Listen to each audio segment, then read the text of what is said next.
and they vote for the second old person. The guy remembers being pulled up in a ship. He also remembers a red room with bodies piled up, which he now thinks weren't dead, but actually drugged. They all vote for the third old person as they continue their conversation.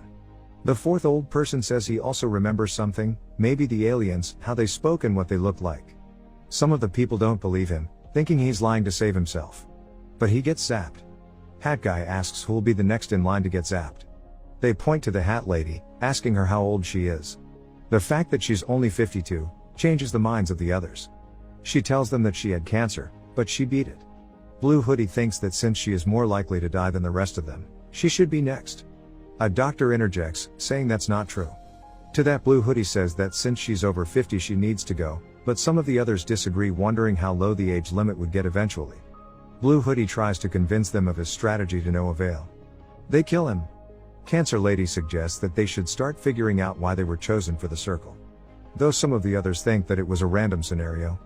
She says that they should try to learn more about each other. Beth goes first and tells the others about herself. As she speaks, the beeping starts again and she gets zapped. After that, most of the people think that they should not share their names and they're apprehensive about sharing anything else too. Craig goes next regardless, saying that the woman on his left is his wife. Someone asks who else knows each other and a man from the back speaks up, saying he knows the doctor. The two of them don't want to share how they know each other though. Craig continues, begging the people not to kill his wife. The beeping continues and another zap happens. Next they ask the Hispanic man to speak, but he doesn't understand English. The woman behind him says she'll translate.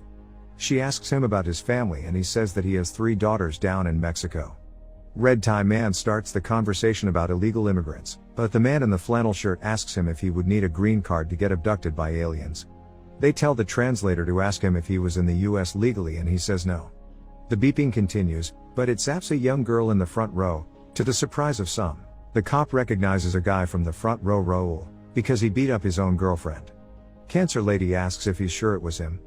The exchange between the cop and Raul becomes more about profiling and prejudice than about what he could have possibly done for the cop to know him. When they start asking if he did beat up his girlfriend, he says that she got what she deserved. Next round, Raul gets zapped. After that, the blonde from the front row says that maybe they're supposed to figure out who's good and who's bad.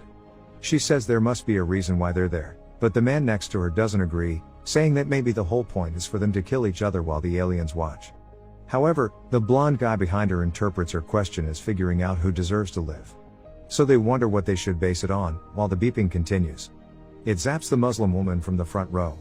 The African American man asks the racial question and stirs the conversation.